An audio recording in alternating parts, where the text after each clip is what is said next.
بسم الله الرحمن الرحيم ولله ما في السماوات وما في الأرض وكان الله بكل شيء محيطا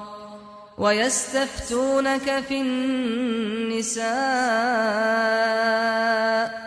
قل الله يفتيكم فيهن وما يتلى عليكم في الكتاب في يتامى النساء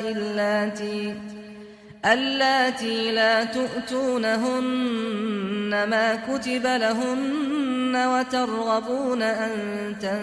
تنكحوهن والمستضعفين من الولدان وأن تقوموا لليتامى بالقسط وما تفعلوا من خير فإن الله كان به عليما وإن امرأة خافت من بعلها نشوزا أو إعراضا فلا جناح عليهما أن يصلحا بينهما صلحا والصلح خير وأحضرت الأنفس الشح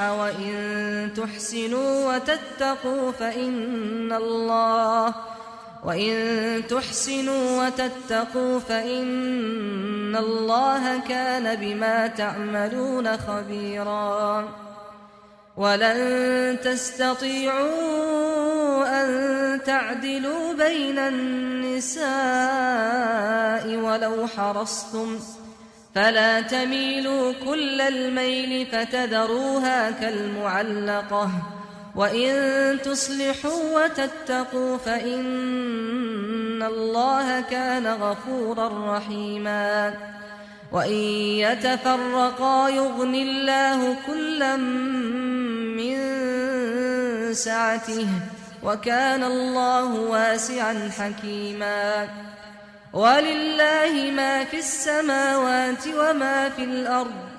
ولقد وصينا الذين أوتوا الكتاب من قبلكم وإياكم أن اتقوا الله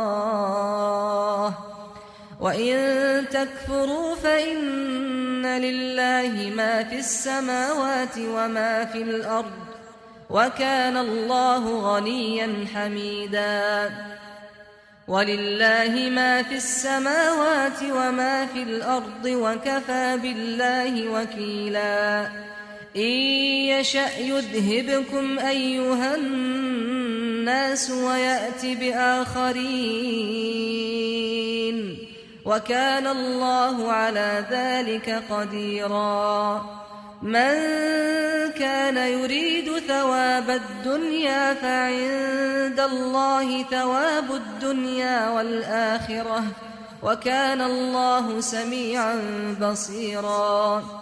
يا أيها الذين آمنوا كونوا قوامين بالقسط شهداء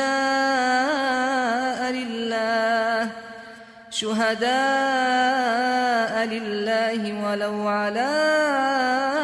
أنفسكم أو الوالدين والأقربين إن يكن غنيا أو فقيرا فالله أولى بهما فلا تتبعوا الهوى أن تعدلوا وإن تلوا أو تعرضوا فإن الله كان بما تعملون خبيرا يا أيها الذين آمنوا بالله ورسوله والكتاب الذي نزل على رسوله والكتاب الذي أنزل من قبل ومن يكفر بالله وملائكته وكتبه ورسله واليوم الآخر فقد ضل ضلالا بعيدا إن الذين آمنوا ثم كفروا ثم آمنوا ثم كفروا ثم ازدادوا كفرا لم يكن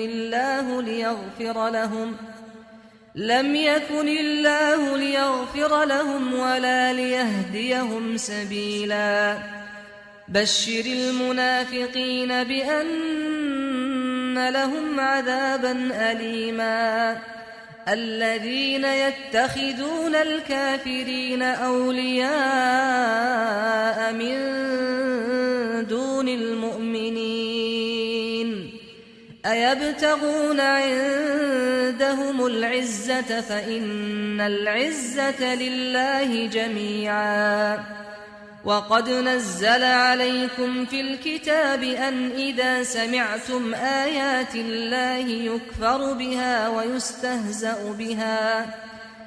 أن إذا سمعتم آيات الله يكفر بها ويستهزأ بها فلا تقعدوا معهم حتى يخوضوا في حديث غيره إنكم إذا مثلهم إن الله جامع المنافقين والكافرين في جهنم جميعا الذين يتربصون بكم فإن كان لكم فتح من الله قالوا ألم نكن معكم وإن كان للكافرين نصيب قالوا ألم نستحوذ عليكم ونمنعكم من المؤمنين فالله يحكم بينكم يوم القيامة ولن يجعل الله للكافرين على المؤمنين سبيلا إن المنافقين يخادعون الله وهو خادعهم وإذا قاموا إلى الصلاة قاموا كسالى يراءون الناس ولا يذكرون الله إلا قليلا مذبذبين بين ذلك لا إله هؤلاء ولا إله هؤلاء ومن يضلل الله فلن تجد له سبيلا يا أيها الذين آمنوا لا تتخذوا الكافرين أولياء من دون المؤمنين أتريدون أن تجعلوا لله عليكم سلطانا مبينا إن المنافقين في الدرك الأسفل من النار ولن تجد لهم نصيرا إلا الذين تابوا وأصلحوا واعتصموا بالله وأخلصوا دينهم لله فأولئك مع المؤمنين وسوف يؤتي الله المؤمنين أجرا عظيما ما يفعل الله بعذابكم إن شكرتم وآمنتم وكان الله شاكرا عليما لا يحب الله الجهر بالسوء من القول إلا من ظلم وكان الله سميعا عليما إن تبدوا خيرا أو تخفوه أو تعفوا عن سوء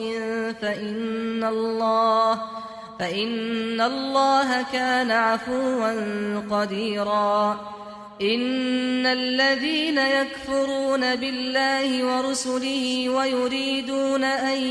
يفرقوا بين الله ورسله ويقولون نؤمن ببعض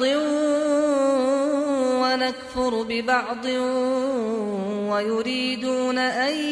يتخذوا بين ذلك سبيلا أولئك هم الكافرون حقا وأعتدنا للكافرين عذابا مهينا.